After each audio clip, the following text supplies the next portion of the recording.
अब बात करते हैं फॉर्म्स ऑफ अ गवर्नमेंट की। तो अलग अलग गवर्नमेंट्स के फॉर्म होते हैं, लाइक डेमोक्रेसी। डेमोक्रेसी का मतलब क्या होता है?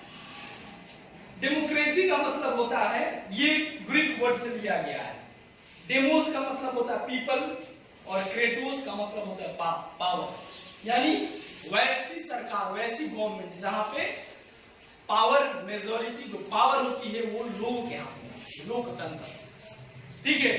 और government of people for people to the people, यानी कहा जाता है कि गवर्नमेंट जो है, a government of the people, by the people, for the people, that is the correct sentence. A government of the people, by the people and for the people, यानी लोगों का, लोगों के द्वारा और लोगों के लिए बनाई गई व्यवस्था, बनाई गई सरकार को ही हम क्या बोलते हैं? डेमोक्रेसी बोलते हैं।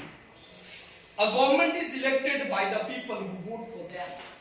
हमारे भारत सरकार का भी जो हमारा देश है, यहाँ पे डेमोक्रेटिक कंट्री, डेमोक्रेटिक नेशन, यहाँ पे हम लोग चूज करते हैं कि हमारे देश में किसकी सरकार चलेगी, हमारा प्रतिनिधित्व कौन करेगा, who will be the representatives, okay, कौन होगा रिप्रेजेंटेटिव, इसका तय हम करते हैं वोट देकर, उन्हें वोट देकर। So it is a direct choice of the people, ये लोगों की डायरेक्ट चॉइस होती है। In a democracy the citizens have the right to participate in the process of decision making and everyone is equal before the law, the government is accountable to the people. Democracy में लोग क्या करते हैं?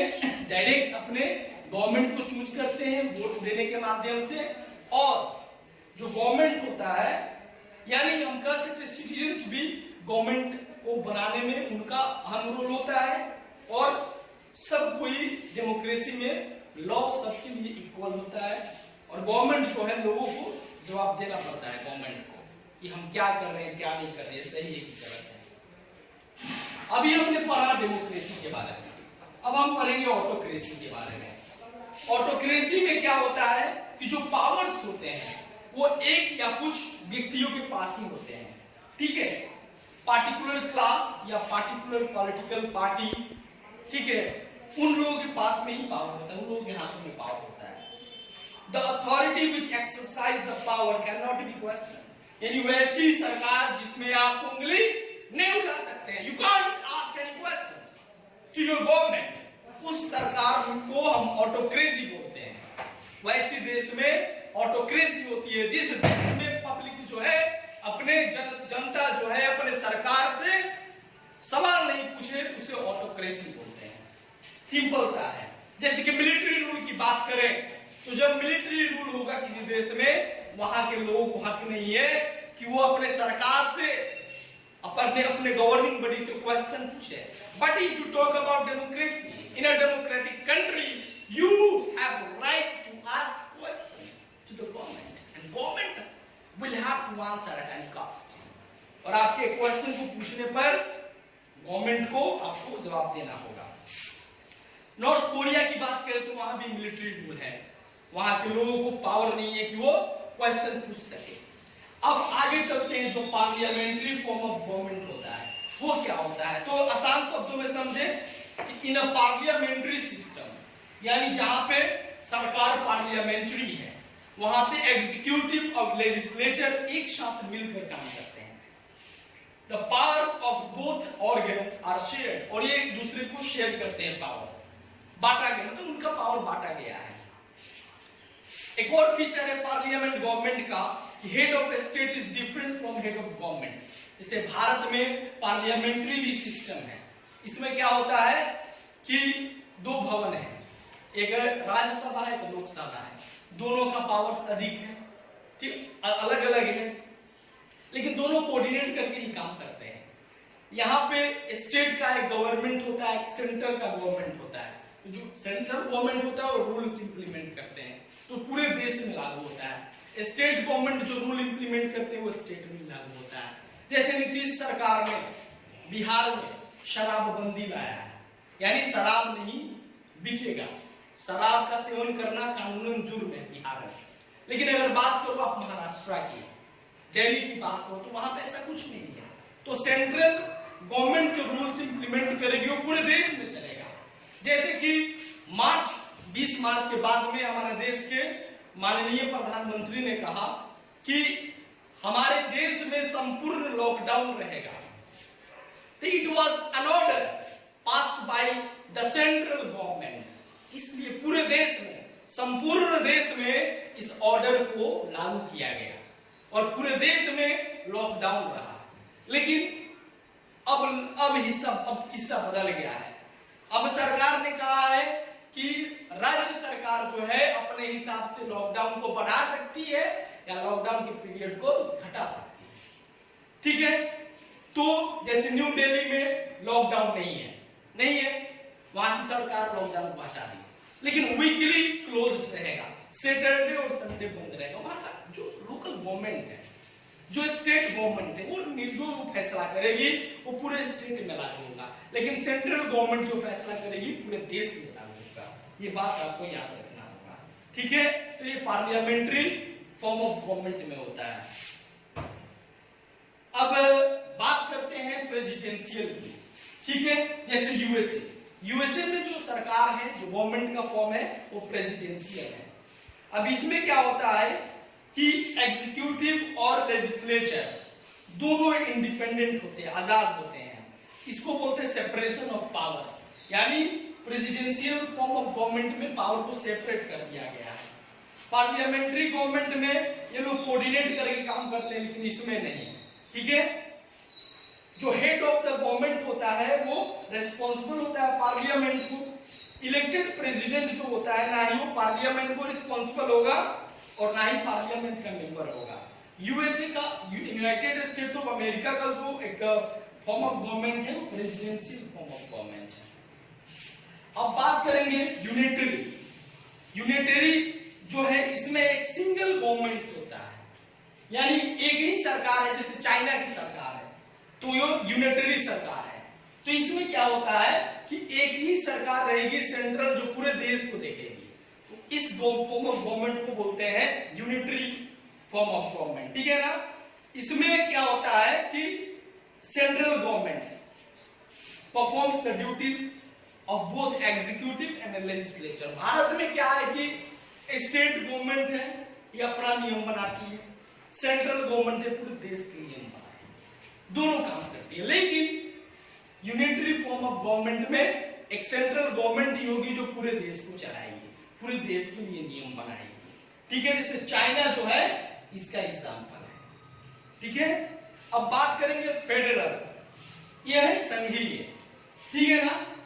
तो federal form of government में होता क्या है कि पावर जो है अलग अलग हिस्सों में बटा होता है, यानी सेंटर और स्टेट्स में, यानी पावर जो होता है सेंटर और सेंट्रल, यानी सेंट्रल पूरे देश का हो गया, स्टेट्स एक स्टेट्स का हो गया, उसमें बटा हुआ है। ऐसे सिचुएशंस में जो सेंट्रल गवर्नमेंट रूल बनाती है वो पूरे देश में लगता है, लेकिन स्टेट गवर्नमेंट जो है बस अपने स्टेट में ही रूल बनाती है। करीब करीब ये जो पार्लियामेंट्री फॉर्म ऑफ गवर्नमेंट है उसी के जैसा है लगभग। ठीक है, चलिए तो मैं आपको यहां पर बता देता हूं। ऑटोक्रेसी देखना है तो आप नॉर्थ कोरिया में जाओ, वहां पर ऑटोक्रेसी है। अपने देश में डेमोक्रेसी है। अगर आप पार्लियामेंट्री भी अपने देश में है, प्रेसिडेंशियल देखना है तो यूएसए में जाओ, यूनिटरी देखना है चाइना में जाओ, फेडरल देखना है तो आप पढ़ सकते हो। इसके बारे में ये आपके लिए है कि आप बताओ कि कौन सा ऐसा देश है जहां पे फेडरल फॉर्म ऑफ गवर्नमेंट है, federal. Now will talk about the government of India. ठीक है, अब सारे टाइप्स ऑफ गवर्नमेंट के बारे में हमने बात कर लिया। अब मैंने बता भी दिया कि भारत का जो इंडिया का जो गवर्नमेंट का फॉर्म है वो कैसा है। इंडिया के पास डेमोक्रेटिक फॉर्म ऑफ गवर्नमेंट है, यानी इंडिया में डेमोक्रेसी है। ठीक है, यानी we have a government of the people, by the people and for the people. ये किसने कहा था सेंटेंस, आपको बताना होगा कमेंट सेक्शन में। Of the people, by the people and for the people, तभी मैं जानूंगा कि आप इस वीडियो को बड़े ध्यान से देखते हैं और मेरी बातों को ध्यान से सुनते हैं। तो हमारा जो कॉन्स्टिट्यूशन है ये इंश्योर करता है कि हमारे पास राइट्स है, फ्रीडम्स है, लेकिन साथ साथ कुछ फंडामेंटल ड्यूटीज भी है। ठीक है, हमारा जो गवर्नमेंट का फॉर्म है वो ट्रांसपेरेंट है, क्या है, और in order to run the country smoothly India में फेडरल स्ट्रक्चर ऑफ गवर्नमेंट यानी पार्लियामेंट्री फॉर्म की तरह। फेडरल का मतलब सरकार जो है सेंटर लेवल पे रूल बनाएगी, पूरे देश में लागू होगा, और जो स्टेट लेवल पे गवर्नमेंट है वो जो रूल्स बनाएगी बस स्टेट में ही इम्प्लीमेंट होगा। तो हमारे जो गवर्नमेंट का अलग अलग लेवल है और अलग अलग ऑर्गन्स हैं। तो आज बात करेंगे हम लेवल्स ऑफ इंडियन गवर्नमेंट। तो India is a very big country और भारत जैसे बड़े देश को चलाने के लिए, मैनेज करने के लिए, गवर्न करने के लिए एक यूनिटरी सिस्टम लगाया जाए, चाइना की तरफ नहीं चलेगा। इसको चलाने के लिए federal form of government, parliamentary form of government, democratic nation बनाया गया इसे चलाने के लिए। Okay, so in order to administer it efficiently there are 3 levels. हमारे देश में सेंटर लेवल है, स्टेट लेवल है, लोकल लेवल है। अब याद रखिए लेवल 3 है, कौन कौन, तो सेंटर लेवल है, स्टेट लेवल पे है गवर्नमेंट, लोकल लेवल पे भी गवर्नमेंट। यानी हमारे देश में सेंट्रल, इसको सेंट्रल बोल दीजिए, सेंट्रल लेवल पे गवर्नमेंट है, स्टेट लेवल पे गवर्नमेंट है और लोकल लेवल पे गवर्नमेंट है। अब मैं आपको बताऊंगा कि जो सेंट्रल लेवल की गवर्नमेंट है वो पूरे देश को एडमिन करने के लिए रिस्पॉन्सिबल है, लेकिन जो स्टेट लेवल की गवर्नमेंट है वो पूरे स्टेट को गवर्न करने के लिए रिस्पॉन्सिबल है, और जो विलेज और टाउन होता है उसको हम गवर्न करते हैं कैसे, लोकल लेवल। तो इंडिया एक कंट्री है, इंडिया को, पूरे इंडिया को गवर्न करने के लिए सेंट्रल लेवल की जो गवर्नमेंट है वो काम करेगी। बिहार एक स्टेट है, बिहार को गवर्न करने के लिए जो स्टेट लेवल की गवर्नमेंट है वो काम करेगी। छपरा एक टाउन है, पटना एक टाउन है, इसको गवर्न करने के लिए जो लोकल गवर्नमेंट है वो काम करेगी। ये बात समझना आपको काफी जरूरी है, ठीक है। अब आगे चलते हैं। अब पढ़िए organs of the government. Each country has its own system of governance. In our country, executive, legislature, judiciary, 3 organs है हमारे देश में। कौन कौन, तो ऑर्गन्स की बात करते हैं तो सबसे पहले एग्जीक्यूटिव की बात करेंगे, यानी एग्जीक्यूटिव, उसके बाद में लेजिस्लेचर देखिए, यानी लेजिस्लेचर, आप ध्यान दीजिए यहाँ पे, एग्जीक्यूटिव, उसके बाद में लेजिस्लेचर और फिर जुडिशरी। अब ये समझिए, नाम से समझिए कि इनका काम क्या होगा।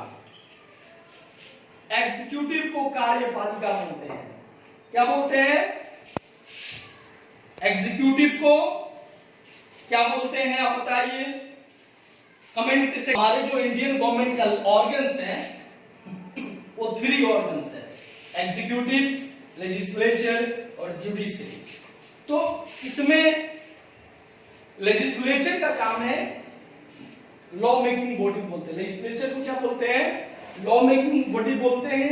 ये जो ऑर्गन है हमारे लिए लॉस बनाती है, एग्जीक्यूटिव इसको इंप्लीमेंट करती है, ठीक है, और जबकि जुडिशरी जो है इसको प्रोटेक्ट करती है। और हमारे बीच में जितने भी लेवल पे डिस्प्यूट्स होते हैं हमारे देश में, चाहे वो स्टेट लेवल का हो, गवर्नमेंट लेवल का हो, ठीक है, वो सारे डिस्प्यूट्स को सेटल कौन करती है, तो जुडिशरी करती है।